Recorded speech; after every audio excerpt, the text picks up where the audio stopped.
Habidere, Servus, eine neue Folge Viva la Muflusion und es ist wieder mal Zeit für ein Filmfestival. Wir sitzen im schönen Konstanz, glaube ich, sagt man bei euch, oder? Ja, genau. Konstanz. Ihr könnt nicht so gut reden, gell, glaube ich, da drüben bei den Schwaben. Ja, ich bin ja gar kein Schwabe. Du nicht, aber die anderen. Ich bin auch zugezogen. Okay, also kann nur der Nikolaus nicht gut reden. Also, nee, ich bin noch weniger Schwabe. Verdammt.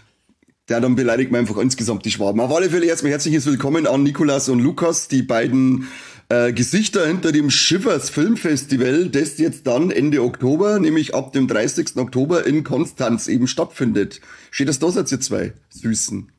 Hi. Hi, schön da zu sein. Ja, bis jetzt ist es noch schön. Warte ein bisschen weiter, bis ich euch weiterhin beschimpft.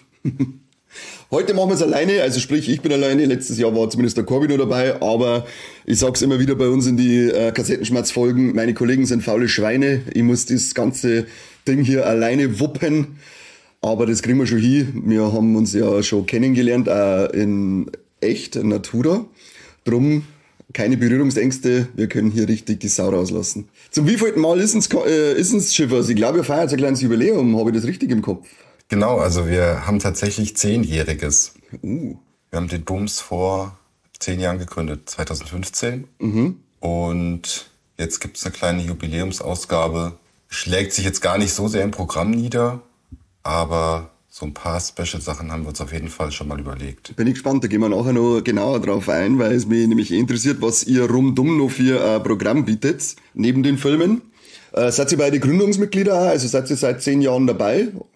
Nur ich. Nikolas, wann bist du eingestiegen? Musst du sagen. Genau, also ich bin 2021 eingestiegen. Da war ja auch noch der Stefan Schimek, viele Grüße. Hi Stefan. Dabei. Das Jahr danach auch noch. Hat dann sukzessive so ein bisschen seine Aufgaben an mich übertragen. Genau, deswegen, ich bin erst seit den nach Corona-Ausgaben dabei. Ja, Stefan kennen wir bei uns, unsere Hörer kennen Stefan auch schon, weil wir machen ja auch zum Weird Weekender, das er ja jetzt macht, machen wir einmal regelmäßig Folgen. Wird es heuer normal auch wieder geben. Ich hätte mal so allgemeine Fragen, weil ich habe es so mitgekriegt, zum Beispiel beim Flo, der das Hardline macht, der verfolgt immer ein gewisses Konzept bei seiner Auswahl für die Filme. Habt ihr auch so ein Grundkonzept als Hintergedanke, nachdem ihr eure Filme dann ins Programm aufnehmt? Und wenn ja, wie schaut das ungefähr aus? Also so ein festes Konzept, würde ich sagen, gibt's nicht. Wir haben so ein paar Slots, auf die wir achten, dass die irgendwie vertreten sind, wie zum Beispiel ein Klassiker. Und also ich will es nicht mit dem Hardline vergleichen, aber ich würde sagen, wir sind schon ein Festival, das auch vielleicht in Konstanz gerade, um da zu bestehen, irgendwie ein bisschen mehr auch guckt in Richtung, sagen wir mal, ein klassischeres Arthouse oder auch ein bisschen mainstreamigere Sachen. Also wir gucken natürlich, dass wir auch ein bisschen zugkräftige Titel dabei haben und dass einige Titel immer so eine gewisse Breite auch haben, auch mal eine relativ leichte Komödie mit ein bisschen Genre-Einflüssen drin ist. Das war jetzt auch bei dem Jahrgang nochmal im Vergleich zu letztem Jahr auch uns wichtig. Letztes Jahr hatten wir ja nur so eine, oder was heißt nur, wir hatten eine wirklich auf Halloween und Horror spezialisierte Ausgabe. Jetzt sind wir dieses Jahr zwar immer noch an diesem Datum, aber es ging von vornherein darum, am besten wirklich alles, was man so haben kann, Sci-Fi, Fantasy, lustige Sachen, irgendwas schon ein bisschen Brutaleres, so alles irgendwie dabei zu haben. Genau, das war eigentlich auch so von Anfang an immer das Konzept, ein bisschen eben auch die Breite vom Genrefilm zu zeigen.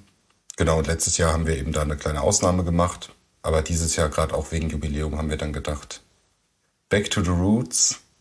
Die Kapazitäten sind nicht einfacher geworden, deswegen sind wir auch ein bisschen geschrumpft. Deswegen letztes Jahr auch die kleinere Fassung, aber deswegen haben wir dieses Jahr auch gesagt, wir machen wieder 10 Filme statt nur 8 Filme, wie letztes Jahr. Aber zu den frühen Zeiten, wo wir irgendwie 14 Filme hatten oder noch mehr, da gehen wir erstmal nicht mehr zurück. Das ist im Moment nicht abbildbar. Ja, es ist ja ein bisschen entzerrt das Ganze ja, wenn man auf 4 Tage 10 Filme macht, dann hat man für Programm zwischendurch ein bisschen mehr Zeit, auch mit die Gäste und Besucher zum Quatschen. Also ich finde das eigentlich gar nicht so verkehrt, wenn es eine Handvoll weniger Filme sind und mehr Zeit für Bier bleibt. Ja, genau. Und wenn es nur Meckkotze ist.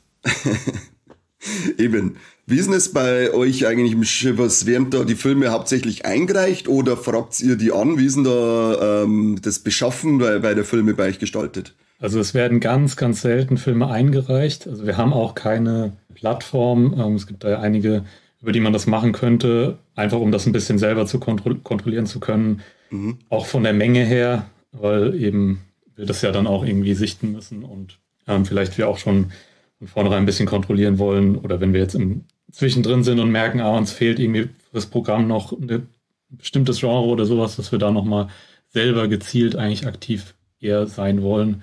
Mhm. Genau, und ich mache das halt mit den Verleihkontakten oder Weltvertrieb-Kontakten. Frage eigentlich immer an, wenn ich was sehe bei anderen Festivals, was spannend klingt. Okay, schmeißt du dann alle, die im Festival beteiligt sind, schmeißt dann alle irgendwelche Filmtitel mit rein und dann wählst du miteinander aus, was abgefragt wird, oder machst du das im Alleingang und sagst, ich entscheide das jetzt einfach und ihr schaut's an, was ich sag? Es ist schon oft eher Letzteres, also dass ich da ein bisschen da vorne weggehe und ein bisschen mehr in die Recherche gehe, was die anderen Festivalprogramme angeht und einfach schon eine relativ breite Vorauswahl treffe. Natürlich berücksichtige, wenn Teammitglieder sagen, hey, kannst nicht noch den Film anfragen, dann mache ich das auch meistens, wenn es geht. Mhm. Genau, und eher später dann so der Sichtungsprozess zum Teil und das Auswählen versuchen wir weiterhin relativ demokratisch zu gestalten. Relativ demokratisch wie in der USA jetzt gerade praktisch, oder? Ja, genau. Also genau, vielleicht verrate ich auch nicht alles, so was passiert, aber so zumindest dann am Ende, glaube ich, haben wir schon den Eindruck, dass alle irgendwie mitbestimmt haben. Das ist ja gut, wenn es zumindest den Eindruck erweckt hat. Was habt ihr denn dann für Programm noch rundum? Weil ich glaube ja, wenn es nicht sogar du bist, Lukas, der immer irgendwelche Getränke noch zaubert, oder? Ich versuch's, ja. Also wir haben so verschiedene Pfeiler von dem Rahmenprogramm. Wir haben einfach quasi für jeden Film immer einen Vorfilm, die wir auch alle immer separat anfragen. Da haben wir jetzt auch keine Einreichung. Mhm. Da gucken wir natürlich immer, dass es einigermaßen passt zum Film. Geht mal mehr, mal weniger, ist klar. Die sollen aber auch alle aktuell, die Kurzfilme. Und dann eben gibt's an der Bar ganz viel verschiedene Dinge. Wir gucken immer ein bisschen, dass wir uns was Passendes zum Film einfallen lassen, sei das jetzt Getränk, sei das was zum Snacken. Und dieses Jahr haben wir sogar zum ersten Mal außer Bier einen Getränkesponsor, der uns ein Aperitif sponsort und uns da unterstützt. Und dementsprechend wird es auf jeden Fall das geben. Plus X, aber da sind wir gerade in der heißen Phase der Planung. Aber es wird auf jeden Fall feuchtfröhlich.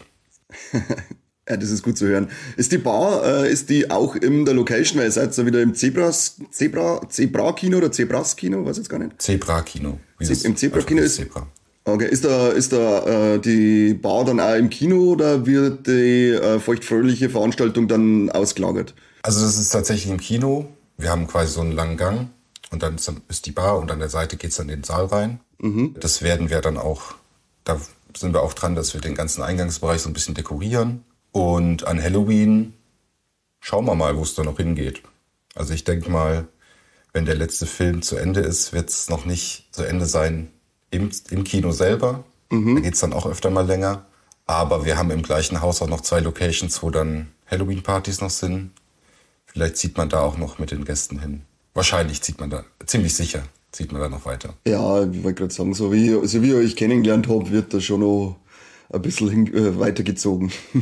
Macht ihr auch was mit Kostüme dann, wenn es schon ein Festival über Halloween macht? Gibt es da irgendwie, dass ihr sagt, hey, wer kostümiert kommt, kriegt einen Shot oder einen Schlag oder Hausverbot, keine Ahnung?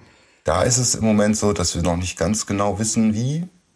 Wir haben eigentlich an Halloween immer einen Kostümwettbewerb gemacht. Mhm. Das war jetzt, hat sich in den letzten Jahren irgendwie immer mehr, wird nicht mehr so angenommen. Aber wir werden uns auf jeden Fall überlegen für alle, die verkleidet kommen. Und wir werfen uns natürlich auch in Schale. Ja, sehr schön. Das gehört natürlich gefördert. An Halloween muss sich kostümiert werden. So will es das Gesetz. Ja, also wir beide haben auf jeden Fall schon sind schon an der Planung und vieles ist schon da. In welche Richtung geht's kostümmäßig? Gibt's schon einen kleinen Teaser? Also bei mir, ich glaube bei dir auch, Nikolas, wir haben auf jeden Fall uns Deathstalker, den wir an Halloween ja auch spielen, ein bisschen zum Vorbild genommen. Also halbnackt. Schauen wir mal. Deathstalker, da bin ich auch gespannt. Da werde ich jetzt dann nämlich erstmal das Original nachholen, weil es ist ja ein Remake oder in einer gewissen Art der Remake. Ich glaube nicht zu 100% gleich umgesetzt. Da waren jetzt einiges an sexualisierter Gewalt rausgeflogen, was jetzt nicht unbedingt schlimm ist. Aber da könnte man dann eigentlich auch gleich mal umschwenken auf euer Programm, weil ihr dürft auch schon ein bisschen was sehen. Nicht alles, aber was ich gesehen habe, ist spannend. Ja, steigen wir einfach mal ein. Ihr habt ja gesagt, ihr habt Klassiker dabei, ihr habt dann auch ein bisschen Richtung Mainstream. Richtung Mainstream würde ich jetzt wahrscheinlich auch mal den neuen Yorgos Lanthimos betiteln, den ihr als Eröffnungsfilm dabei habt. Vielleicht verliert ihr mal schnell ein paar Worte allgemein zum Programm und dann gehen wir mal kurz auf die Filme ein. Ja, also das Programm ist, wie gesagt, über diese Tage verteilt. Es deckt relativ viele Bereiche ab.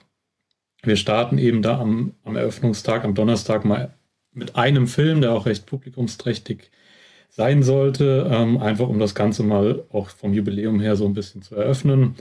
Der Abend wird dann einfach leicht ausklingen, sage ich mal. Dann gibt es eben den Halloween-Tag, wo wir 2 Filme haben, wo wir denken, dass das auch in die Richtung gut passt. Dann gibt es den Samstag, da sind dann 4 Filme gelandet. Das ist durchaus recht viel, aber da gibt es dann eben so ein bisschen mehr zu entdecken, hätte ich gesagt. Also einen Klassiker zum Wiederentdecken, ein Animationsfilm, ein Film, der mehr ins Arthouse geht und dann eben spät auch wieder ein bisschen was Gröberes. Ja, und am Sonntag sind irgendwie die Deutschlandpremieren gelandet, die beiden. Und der ebenso furiose Abschlussfilm. Okay, wie seid ihr auf den Bugonia Kema als Startfilm? Warum gerade der? Ja, das hat natürlich die Bewandtnis, dass er am selben Tag auch offiziell ins Kino kommt. Und genau, wir hatten wahrscheinlich so eine Handvoll Kandidaten an sagen wir, Filmen, die auch Leute kennen oder von denen Leute mitbekommen, die jetzt die sonstigen Festivalfilme vielleicht nicht auf dem Schirm haben, um da auch ein bisschen ein Zugpferd zu haben. Genau, und dann war das auch, ja, ich weiß nicht, vielleicht die einzige Möglichkeit, den auch zu bekommen. Also ich glaube, er wird auch sonst nicht in Konstanz anlaufen, auch wenn er ein großer Film ist. Wir konnten dann immerhin so ein Einzelscreening am Eröffnungstag bekommen. Da gab es dann eigentlich relativ wenig Diskussion. In welche Richtung geht der Bugonia ungefähr vom Stil her? Ja, so in so eine Richtung, also Sci-Fi angehauchte Satire, Thriller. Okay. Es ist ja ein Remake auch von einem südkoreanischen Film, genau, wo es eben darum geht, 2 Cousins in dem Fall, die glauben, dass eine Geschäftsführerin von so einem großen Medizin-Tech-Unternehmen eben in Wahrheit ein Alien ist, das insgeheim die Auslöschung oder Kontrolle der Menschheit abzielt. Und die entführen sie dann, um sie sozusagen zu erpressen, ihnen Zugang zu ihrem UFO oder so zu gewähren. Das ist sozusagen die Handlung. Natürlich sind die beiden, die das machen, jetzt nicht die klügsten Zeitgenossen und da kommt es dann natürlich zu einigen Verwicklungen, die wirklich, also ich glaube, mit dem Film haben wahrscheinlich die meisten Leute ihren Spaß. Also es ist lustig, spannend. Ja, und also hat halt auch diesen typischen, skurrilen Lanthimos-Humor drin. Ich wollte gerade sagen, wenn man Lanthimos mag, dann ist das sowieso Pflichtprogramm und ich mag seinen skurrilen Stil ziemlich gern. Deswegen bin ich auf den schon gespannt. An Halloween habt ihr dann also richtig eigentlich das Spaßprogramm drin. Wir haben letztes Jahr im Fright Nights haben wir letztes Jahr Vampire Zombies from Space schon gesehen. Ich glaube, er lief auch im Hardline, wenn ich das richtig im Kopf habe. Genau, die Deutschlandpremiere war dann beim Hardline. Auch dahin viele Grüße. Der Film macht einfach, also der ist einfach nur geil. Da kann man nicht viel dazu sagen. Wir haben es auch schon mal im Fright Nights und in der Hardline-Folge gesagt, der Film macht einfach nur Spaß, nimmt sie null ernst und ist trotzdem unglaublich gut umgesetzt, finde ich, für das, was er macht. Also als Eröffnungsfilm für Halloween kann man schon mal mit so einem Film die Leute in die richtige Stimmung versetzen, wenn man dann später abends noch fortgemächt. Bei Deathstalker weiß ich jetzt nicht, in welche Richtung das der geht, den habe ich noch nicht gesehen, da könntest du ein bisschen was dazu sagen, ob der die Stimmung aufrechterhält oder ob es da in eine andere Stimmungsrichtung geht. Genau, also ich steige mal nochmal mit Vampire Zombies ein, also genau, Riesenspaß auch natürlich, der Regisseur ist irgendwie Filmprofessor und hat da sein ganzes Wissen über so den B-Film der 50er Jahre einfließen lassen mit allerlei liebevollen Konstruktionen und Fledermäusen und so weiter. Und also wirklich die völlige Überraschung, als ich die Mail gekriegt habe, war, dass er ja aus Kanada nach Frankreich gezogen ist vor einem Monat und uns wirklich besuchen kommen kann. Also das war nicht geplant unbedingt. Wir dachten einfach, ja, der Film passt super zu Halloween. Egal. Aber dass er jetzt auch noch kommt, ist natürlich top. Voll cool, ja. Genau, und das Q&A, das haben wir organisiert schon. Das werden wir auch nicht selber mit ihm machen. Das wird der Trash-Taucher-Freund führen. Und da sind wir. Ach, ist der Steffen vor Ort? Sind wir sehr gespannt. Genau, Steffen kommt vorbei. Coole Sache. Mit dem reden wir auch noch. Genau, also das wird auf jeden Fall super. Ja, das glaube ich, der Regisseur, wenn er annähernd so gut ist wie der Drehbuchautor, der Jacob, den haben wir im Fright Nights kennengelernt und der ist irgendwie so wie eine von den Figuren aus dem Film raus. Also er ist ein absolut cooler Typ, der nur Blödsinn im Kopf hat. Also da glaube ich, habt ihr auf alle Fälle einen geilen Start in den Tag, nicht nur mit dem Film, sondern dann auch nur mit dem Personal, das da ist. Genau, und bei Deathstalker vielleicht hier die Offenbarung so, der ist für alle Teilnehmenden hier ein Überraschungsfilm. Den haben wir nämlich auch nicht vorab gesehen. Also da haben wir echt eine Ausnahme gemacht. Also den haben wir jetzt quasi blind programmiert. Wir verlassen uns aber ein bisschen so auf Bekannte, die den schon gesehen haben. Habt ihr das bewusst gemacht, dass ihr den blind programmiert, oder habt ihr einfach keine Zeit mehr dafür gehabt, dass ihr ihn vorher sieht, bevor das Programm fest war? Also das ist natürlich immer irgendwie eine Mischung, also ohne da in die Details zu gehen, was gerade die Lizenzsituation bei dem Film ist, aber wir hatten einfach nicht zeitnah den Screener bekommen, um ihn wirklich selber zu gucken, waren dann aber bei der Programmation schon so, dass wir gesagt haben, irgendwie da für den zweiten Halloween-Slot irgendwas richtig Schmissiges brauchen wir noch. Und da die Reviews zu dem eigentlich durchweg positiv oder zumindest eben in diese Richtung gingen, haben wir dann gesagt, das klingt eigentlich idiotensicher, sage ich mal. Das machen wir einfach und hat dann geklappt. Und sind wir auch, glaube ich, froh und haben dadurch natürlich auch was, auf was wir uns noch freuen. Ist doch einmal geil, oder? Wenn man ein Festival ausrichtet und dann auch selber überrascht wird. Ja, das hast du halt normalerweise nie. Also irgendjemand hat es immer gesehen. Ja. Diesmal gehen wir alle blind rein. Wir haben alle, glaube ich, Bock. Steven Kostanski heißt dann der Regisseur. Ja. Von dem haben wir auch schon mal was in Halloween gezeigt tatsächlich. Da haben wir damals Psycho Gorman gezeigt, was auch schon super fit war.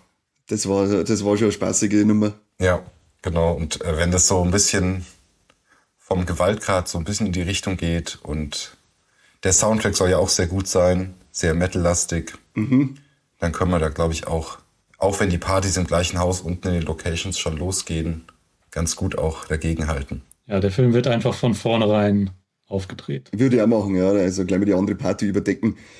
Und ich glaube auch, dass er gut reinpasst. Also, weil, was ich bis jetzt auch gehört habe, ist eben, im Original, ist er ziemlich fein. Der Held, befreit ja Frauen und vergeht sie dann an ihnen oft einmal. Im Original, was ich gehört habe. Und das, ist komplett rausgenommen worden und dafür durch viel Fansblätter ersetzt worden. Darum, glaube ich, ist es auch der richtige Film, den man nach Vampire Zombies from Space spielen kann für das Einstimmen in die Halloween-Party-Nacht. Ja, ich bin gespannt, was ihr zu dem dann sagt. Da bin ich auch schon ziemlich heiß auf den Film. Vor allem noch Psycho Gorman, der hat schon Spaß gemacht und hoffe, dass es so weitergeht beim Konstanski. Soweit ich es weiß, müsste man dann in 2026 im Frühjahr mit einem Release dann von dem Film auch. Sehr gut, das beobachten wir auf alle Fälle. 1. November dann, nachdem alle total alkoholgeschädigt wieder im Saal sitzen, geht's dann los mit eurem Klassiker. Und da frage ich mich, warum läuft dieser Film nicht einfach jedes Jahr bei euch? Allein wegen dem Titel muss doch das eigentlich Pflichtprogramm sein. Ja, er läuft jetzt tatsächlich auch zum allerersten Mal bei uns. Also ich würde es einführen, dass das Shivers Filmfestival jedes Jahr einen Slot für Shivers vom Cronenberg parat hält, einfach aus Prinzip. Also es war natürlich auch so ein bisschen, als wir den Namen fürs Festival gesucht haben, war es schon auch eine Inspiration. Jetzt nicht nur, aber der passt halt doch ganz gut zu dem, was wir machen wollen. Mhm. Mal mehr, mal weniger. Aber ja, und jetzt hat er 50-jähriges Jubiläum, wir haben 10-jähriges, dann haben wir gedacht, jetzt müssen wir es endlich durchziehen. Jetzt müssen wir den endlich mal bringen. Besser geht's eigentlich nicht. Passender geht's genau. Nicht. Doppeltes Jubiläum. Und wie es dann mit dem weitergeht, das müssen wir dann mal noch schauen. Ab nächsten Jahr, jedes Jahr Shivers. Cronenberg Shivers im Shivers. Ich bin stark dafür. Herz aus Eis, da müsst ihr mir jetzt ja was dazu erzählen. Genau, das ist ein Film, der in der Berlinale im Wettbewerb lief, Anfang des Jahres, von der Regisseurin Lucille Hadji-Halilovic, glaube ich, spricht man es aus. Das ist ja zufälligerweise die Frau von Gaspar Noé, die auch, ich glaube, gewisse Teile ihrer Arbeit auch irgendwie so ein bisschen zusammen machen. Mhm. Sie hat hiermit jetzt ihren 4. Langfilm, kenne auch nur den davor, den Earwig, der auch in so eine düstere Fantasy-Richtung teilweise ging. Die früheren würden mich auch sehr interessieren, da müsste ich auch mal nachschauen, wo man die kriegt. Genau, Herz aus Eis ist ein Film, der so ein bisschen von der Geschichte her an dem Schneekönigin-Märchen orientiert ist. Es geht quasi um eine kleine jugendliche Waise, die aus dem Waisenhaus so ein bisschen wegrennt, um die Welt zu erkunden. Und sie übernachtet irgendwann in so einem Lagerhaus und stellt dann am nächsten Morgen fest, dass das ein Filmset ist und die da so einen alten Märchenfilm drehen mit der Schneekönigin. Und die Schneekönigin, von Marion Cotillard gespielt, ist dann eine Person, die sie wahnsinnig fasziniert. Ja, und da auch so eine fetischisierte Beziehung entsteht. Und sie dann auch, sie fängt dann auch an, da bei dem Film als Statistin mitzuspielen, um immer mehr in die Nähe von der Königin da zu kommen. Genau, es ist dann natürlich nicht nur die Faszination, irgendwann muss man dann einsehen, dass da vielleicht auch Abgründe sich auftun. Der Film sieht also fantastisch aus. Es sind wahnsinnige Kontraste in den Bildern. Also es geht von irgendwie sehr dunkel bis diese Schneeszenen auf diesem Eiskönigin-Set, die dann so gleißend hell sind. Also das ist allein schon vom Sehen her, sich da 2 Stunden reinsetzen und einfach nur die Bilder gucken, ist das Wahnsinn. Ich würde fast so ein bisschen sagen, für mich ist es so ein bisschen wie Reflection in a Dead Diamond von dem Look von dieser Bildhaftigkeit, nur halt als Slow-Cinema-Film und nicht als Fast-Cinema-Film. Okay. Ja, von den Bildern her kann man sich ja im nächsten Film berauschen lassen. Der lettische Animationsfilm Dog of God, den durfte ich ja vorab jetzt auch schon sehen. Und holy fuck. Also, meine Letterboxd-Rezension, die war folgendermaßen, check ich nicht. Ich habe echt nicht kapiert, was der Film ja eigentlich genau erzählen will, aber es war trotzdem, man kann nicht aufhören hinzuschauen. Also man merkt, natürlich weiß man ungefähr, sieht man schon, um was das geht mit der Kirche und diesen reichen und armen Leuten, aber was möchtest du eigentlich von mir Film? Es ist wirklich irre, dieses Ding. Schaut voll geil aus. Ich stehe auf diesen, wie nennt sie das, Retroskopie-Stil? Rotoskopie, ja. Rotoskopie, genau. Ich habe zuerst gedacht, das ist ein älteres Werk. Ist aber auch von 2025, was ich jetzt gesehen habe bei euch. Und ihr kriegt ja da auch Besuch. Wie seid denn auf Dog of God gekommen? Wie kommt man drauf, dass man so ihres Ding da mit reinschmeißt? Also ich habe den vermutlich entdeckt, er hatte beim Tribeca Filmfestival in New York Weltpremiere, das ist auch ein größeres Festival, wo viele Weltpremieren sind, auch im Genrebereich. Angefragt. Wir hatten sogar die Hoffnung vielleicht, dass er noch nicht im Radar von einem anderen Festival ist und wir noch Chance auf die Deutschland-Premiere sogar haben, wobei das jetzt auch nicht unser Fokus ist. Aber so konnten wir den auf jeden Fall trotzdem noch im Programm aufnehmen. War auch ein relativ früh gesichteter und für zeigbar befundener Film. Und genau, hatten auch die Hoffnung, dass das klappt mit dem Gastbesuch. Wir hatten ja letztes Jahr auch den Gast zu Touched by Eternity, auch ein lettischer Film. Ich glaube, die kennen sich auch irgendwie sicherlich.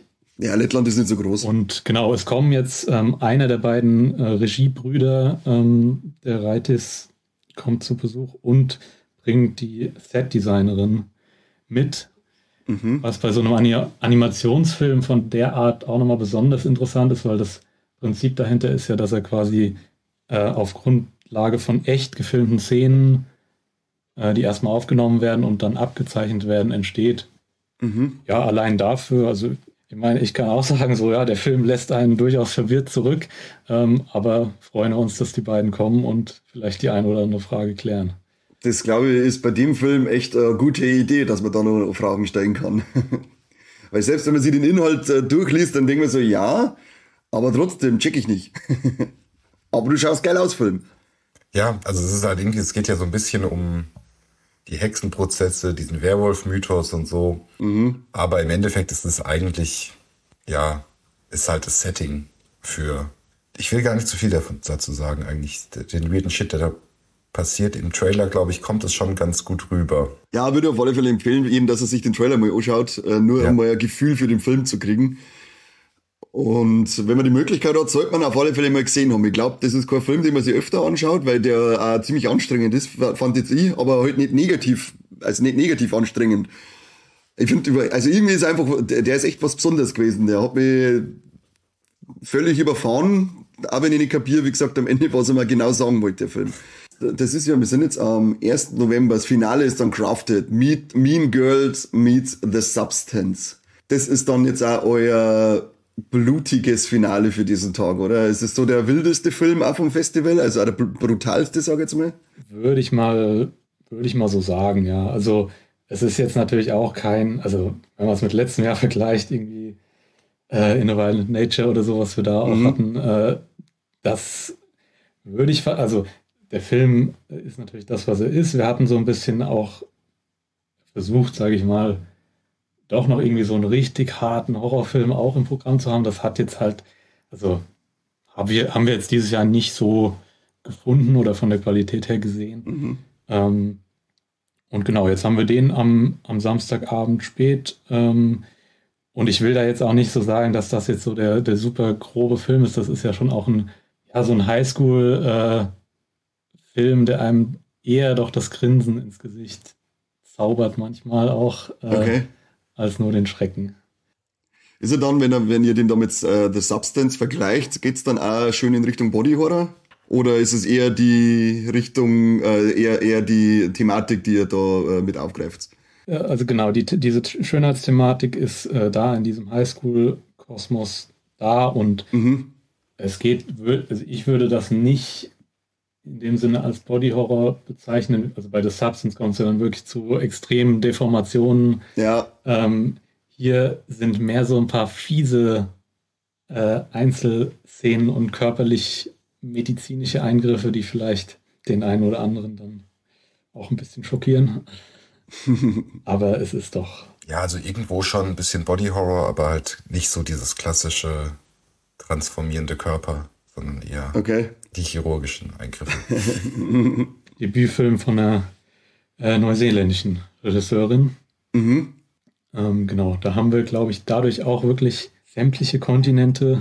Ja, nee, natürlich haben wir keinen afrikanischen Film, weil man das selten schafft oder vielleicht da nicht die Aufmerksamkeit drauf hat, muss man auch zugeben. War Hollywood. Ja, genau, das fehlt dann doch als Kontinent. Aber sonst ist das Programm, sind wir auch sehr froh, dass wir wirklich irgendwie aus vielen Ecken was haben. Aus Wakaliwood hängt wenigstens was bei uns im Kino rum noch, von einer alten Ausgabe. Ah, okay. Ich glaube, das weiß ich noch. Ich glaube, das war sogar das erste Shivers, als wir mit dem Stefan in Kontakt gekommen sind. Da hat er damals zumindest dann auch gesagt, dass es da jetzt Poster da hat und so. 21 war das genau. Also das war nicht das erste Mal, dass es beim Shivers sowas gab, aber ich glaube, da sind wir aber das erste Mal mit dem Shivers in Kontakt dann gekommen vom Stefan aus. Das habe ich noch im Kopf. Ja. Da haben wir nämlich auch zu Wakaliwood was gesehen und das ist ja auch crazy, was die treiben. Dann der letzte Tag, an dem gibt's noch 3 Filme. Da sind wir erstmal in Großbritannien unterwegs mit Time Travel is Dangerous, den durfte ich auch sehen. Und ich habe mir erst gedacht, okay, jetzt gibt's eine Doku. Dann haben wir gedacht, okay, es wird ein Mockumentary. Und dann wandelt es sich ja doch irgendwie in so eine Mischung aus. Jetzt ist es wieder ein bisschen so Mockumentary-mäßig und dann wieder normal Spielfilm. Und er ist ziemlich witzig und irgendwie zu dem, was ich gesehen habe von den anderen Filmen und was ich gelesen habe, ein ziemlicher Kontrast. Es ist ja eigentlich eine reine Komödie. Und ihr habt den Regisseur vor Ort, habe ich gesehen, oder? Bin ich da jetzt, muss ich kurz nochmal schauen. Ja, der Regisseur ist vor Ort. Ja, spaßiger Film über zwei Damen, die einen Shop betreiben mit Antiquitäten, nennen wir es mal. Und die Antiquitäten sind nicht irgendwo gefunden, sondern durch Zeitreisen in den Shop gelangt, weil sie ein altes Autoscooter-Gerät bei sich in der Bude gefunden haben und mit dem durch die Zeit reisen können. Also völlig Banane. Also diese Zeitmaschine. Für mich zu meinem Leid ist wieder mal eine Katze misshandelt worden. Für mich als verrückte Katzenlady geht das gar nicht. Die ist jetzt irgendwo in irgendeiner Zeitdimension gefangen. Das muss ich dem Film gleich mal angreifen. Das könntest du dem Regisseur von mir ausrichten. Das ist eine Frechheit. Schreibe ich mir auf. Er schreibt wirklich. Wie sagst du wo hast du den Film ausgraben? Ja, das war tatsächlich genau sowas, was ich vorhin schon mal erwähnt habe. Irgendwann haben wir gesagt, wir brauchen irgendwie was in eine Sci-Fi-Richtung geht. Mhm. Und ich meine, ich hatte den gesehen, also Weltpremiere hatte der, glaube ich, letztes Jahr beim Fright Fest in UK. Mhm. Ich meine, ich hatte ihn bei diesem Science-Fiction-Fantasy-Festival in Triest in Italien dann im Programm gesehen und mir gedacht, oh, den habe ich noch gar nicht auf dem Schirm gehabt. Schien auch in Deutschland noch nicht gewesen zu sein so. Angefragt. Blöderweise, oder es ist ja jetzt alles gut gegangen, ich hatte ihn irgendwie lang liegen lassen, also dann mal kurz reingeguckt, mir gedacht so, ach ja, gucke ich später nochmal an. Und dann erst später gemerkt so, wow, warum habe ich den nicht direkt angeguckt? Der trägt ja komplett auch den ganzen Humor über die Zeit und ja, da waren wir dann auch relativ, also das war, glaube ich, vielleicht sogar der späteste Film, den wir noch ins Programm geholt haben. Mhm. Dann doch noch recht überzeugt einfach und mussten den dann noch drin haben. Ja, ich finde, der hat halt echt durch seine Optik einen sehr coolen Charme, weil er schaut so aus, als wäre er irgendwie von ein paar Kumpels einfach in einer alten leerstehenden Bude schnell gedreht worden, mit so einem coolen Low-Budget-Stil, aber trotzdem hochwertig. Die Effekte auch für das, also ich glaube jetzt nicht, dass er Mord das Budget gehabt hat, aber selbst die Effekte und so, das schaut alles cool aus, es ist alles überwiegend handgemacht. Der hat echt einen ganz besonderen Charme gebracht und dann ja auch den coolen britischen Humor, den man in dem Fall den besseren britischen Humor für mich, weil ich bin in der Regel so auf Kriegsfuß mit britischem Humor, aber der hat für mich Gott sei Dank gut funktioniert und dadurch hat auch der Film für mich gut funktioniert. Also der hat auf alle Fälle Spaß gemacht. Und es gibt Tentakel, das ist ja für den Schimmig Stefan und für unseren Corby und mich, das ist ganz wichtig. Seit Uruzukidochi sind wir ja riesige Tentakel-Fans. Den zweiten Film an dem Tag, Don't Leave the Kids Alone, da musst du mir unseren Hörern wieder erklären, um was es geht, weil den konnte ich noch nicht sehen. Erst wieder euren Finalabschlussfilm. Genau, also das ist ein mexikanischer Film. Es geht grob um eine alleinerziehende Mutter, die hat ihre zwei kleinen Söhne zu Hause in dem Haus oder in der Villa, muss man fast eher sagen, die sie kürzlich gekauft hat. Der Kaufvertrag ist irgendwie noch nicht ganz fertig unterzeichnet. Sie braucht da irgendwie von irgendeinem, ich sag mal, mächtigen Mann noch eine Unterschrift, den sie auf irgendeiner Party dann eigentlich davon überzeugen will, ihr die zu geben. Das ist natürlich schon so eine Konstruktion. Der Film geht auch da eben schon in so eine Patriarchatskritik auch rein. Mhm. Genau, letzten Endes der Abend läuft so, dass sie irgendwie gezwungen ist, die beiden Söhne alleine zu Hause zu lassen. Und der eine ist irgendwie sehr aufgedreht, der müsste eigentlich ein Medikament einnehmen, hat da aber keinen Bock drauf. Und die beiden Brüder, der eine ist so ein bisschen älter und bevormundet den dann auch so ein bisschen und die streiten sich immer mehr und wird sich dann zeigen, dass es vielleicht nicht die beste Idee war, die beiden alleine zu lassen. Weil mit dem Haus auch nicht alles stimmt. Genau, vielleicht ist in dem Haus sind da noch andere Mächte am Werke. Also schon ein bisschen übernatürlich die Geschichte hier. Ja, man weiß es irgendwie nie so richtig, glaube ich. Glaubst du? Das ist immer so ein bisschen die Frage, ist es wirklich da oder ist das alles in der Fantasie der Kinder auch? Ja. Und der macht das echt gut, wie er das auch so er spielt immer damit, wie sehr kann man dem, was man gerade sieht, auch trauen. Und baut eine unglaubliche Spannung auf, weil Kinder, das ist ja wie mit Tieren, das ist immer ganz schlimm, wenn denen was passiert. Ach ja? Und da kommen schon hier und da mal ein paar Sachen vor, wo man vielleicht auch mal denkt, ob es die beide schaffen. Solange keiner Katze was passiert, passt das schon. Es sind so ein paar Szenen drin, da könnte es passieren, dass sich einige Eltern eher so die Augen zuhalten und sagen, hoffentlich nicht. Und das war ein Film, ich glaube, genau, das war unser erster fixer Film. Schon im Mai, glaube ich, hatten wir den geschaut.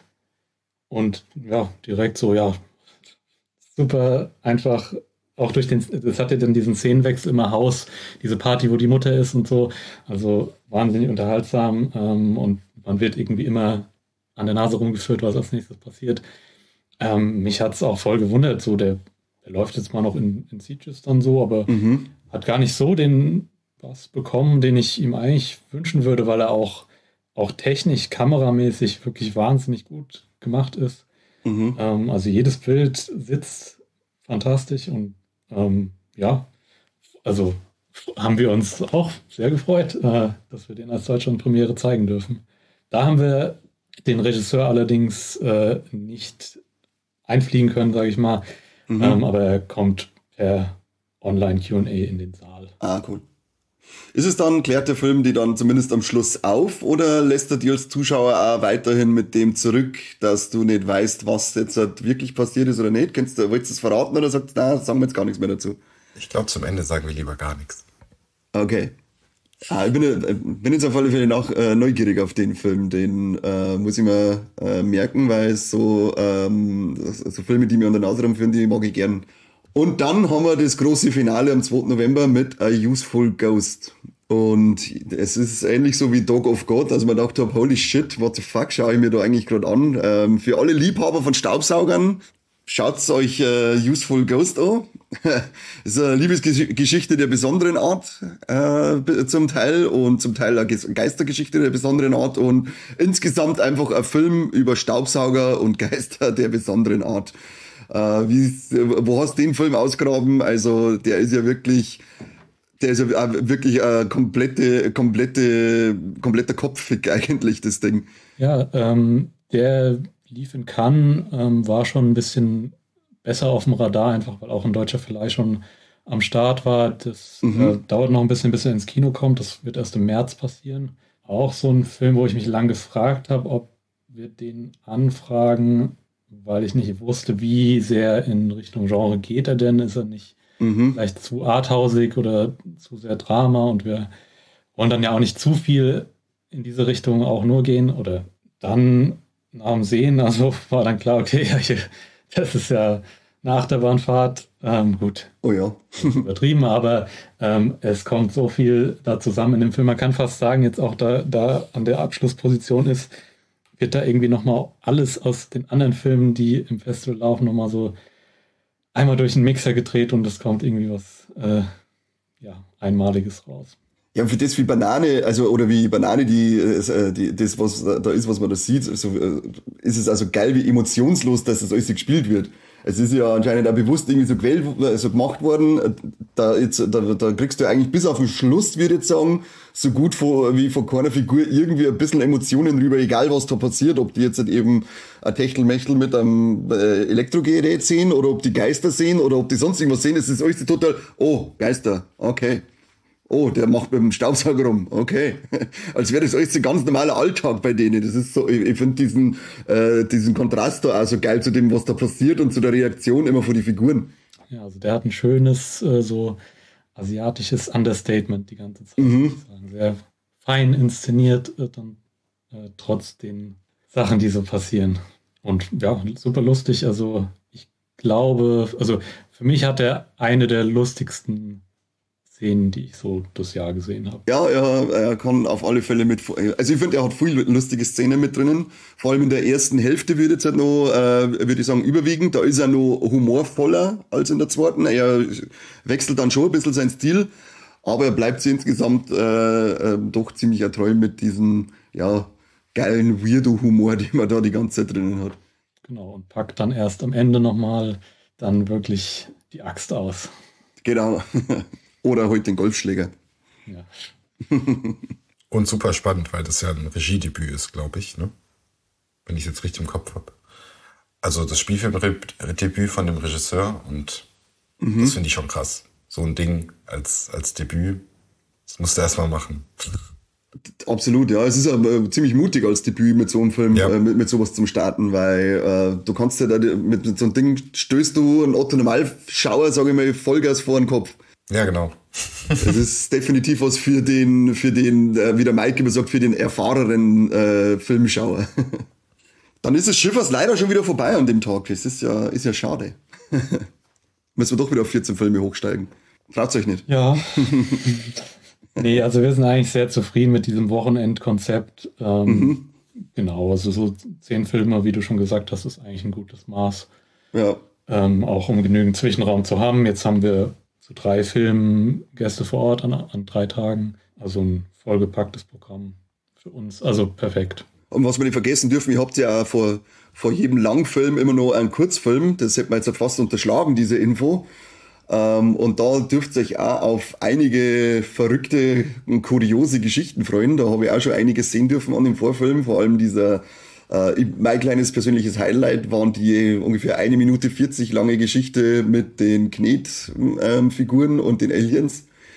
Ist genau meine Art von Kurzfilm. Die ist kurz und knackig, kreativ und witzig. Das mag ich gern. Also da habt's genau meinen Geschmack getroffen.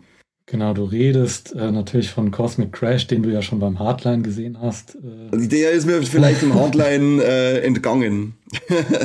Die sind aber auch immer spät. Ja, eben. Da bin ich dann schon müde und muss ins Bett. Ich bin alt. Ja.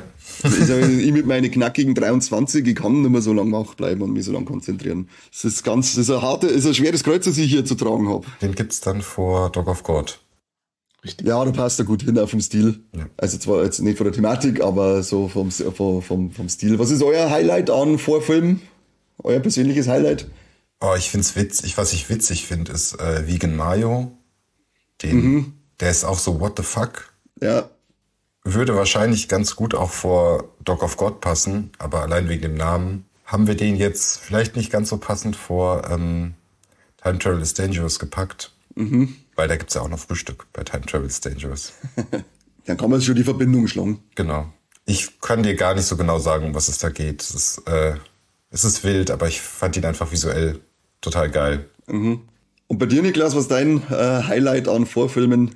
Also ich bin auf jeden Fall auch bei Cosmic Crash. Sehr schön. Ein Mann mit Geschmack. Kurzfilm ist immer gut, wenn es besonders kurz ist. Ja, wenn der Name Programm ist. Ja, so, also der James hat ja schon einige solche, ja, das scheint ja so seine Passion zu sein, diese ganz, ganz kleinen Filme irgendwie zu machen. Und das ist jedes Mal irgendwie super. Sehr cool. Dann sind wir schon am Ende angelangt. Wie gesagt, A Useful Ghost ist das Finale und somit auch das Finale von unserer Folge jetzt schon fast gewesen. Die Vorfilme haben sie jetzt noch mal reingeschlichen, weil sonst hätten wir es unterschlagen und wir wollen unsere Hörer nichts unterschlagen. Ich hoffe, dass das 10-jährige Jubiläum auch nicht das Finale ist vom Schiffers, sondern dass ihr weiterhin dieses Festival ausrichtet, weil ich da noch persönlich vor Ort sein möchte und dieses Jahr schaffe ich es noch nicht. Und ich würde mir das mich dann fürs nächste Festival vornehmen, dass ich euch da besuche. Eben, um dann auch mal an Lukas seine Getränke-Kreationen zu probieren. Filme interessiert mich gar nicht, ich will nur saufen mit euch. Ansonsten sage ich schon mal vielen Dank, dass wir das wieder miteinander gemacht haben heute. Und unsere Hörer, jeder, der da irgendwie in der Nähe ist, sollte sich auf alle Fälle ein Ticket für Schiffers organisieren und das allgemein auf dem Schirm halten. Es sind erstens coole Typen, die das ausrichten, zumindest alle, die ich bisher kennengelernt habe. Und es ist ein wildes Programm, in dem, in meinen Augen, ist wirklich für jeden was dabei. Also ihr habt von Comedy, Sci-Fi, brutalen Fansblätter zu absoluten Blödeleien, wie eben dann auch Vampire from Outer Space oder Vampire from Space. Da ist wirklich für jeden was dabei. Drum, wer die Möglichkeit hat und aus der Gegend kommt, schnappt sich auf alle Fälle ein Ticket fürs Schiffers und schaut da hin. Und wenn er an Halloween hingeht, dann kostümiert, verdammte Kacke. An Halloween ist Kostümpflicht, vor allem im Schiffers. Wenn ihr nur letzte Worte an unsere Hörer habt, dann haut es raus. Ja, vielleicht kann man hier auch nochmal das nutzen, einen Aufruf zu machen. Also genau, es gibt ja schon einige kleine Festivals, bei denen man sicherlich, wenn man vor Ort ist, da auch sich einbringen kann. Und ich kann nur allen, die irgendwie die Möglichkeit sehen, vielleicht sogar selber ein Festival, eine Filmreihe, irgendwas irgendwo zu machen, wenn sie da einen Ort haben, das auf jeden Fall mal auszuprobieren. Ihr findet auf jeden Fall guten Rat auch. Es gibt ja ein schönes Netzwerk aus bestehenden Festivals und Veranstaltungsreihen, die auch gerne Tipps geben, damit das auch in Deutschland hoffentlich doch immer weiter wächst, die Community, und es im Idealfall mehr Veranstaltungen gibt für alle. Das wäre geil, ja. Mehr verrücktes Programm will ich sehen. Und wenn ihr bei uns in der Nähe seid, wir freuen uns auch immer über Leute. Ja, schön. Dann, wie gesagt, vielen Dank, dass ihr da wart. Vielen Dank an alle, die zugehört haben. Geht's ins Schiffers und hört's Viva la Movolution. Dann sehen wir uns im Zebra-Kino. Wir zumindest nächstes Jahr. Und alle Hörer sehen euch dieses Jahr, hoffe ich, schon im Kino. Macht's es gut. Auch. Vielen Dank für die Einladung. Immer gern. Freue mich jedes Jahr drauf. Ciao.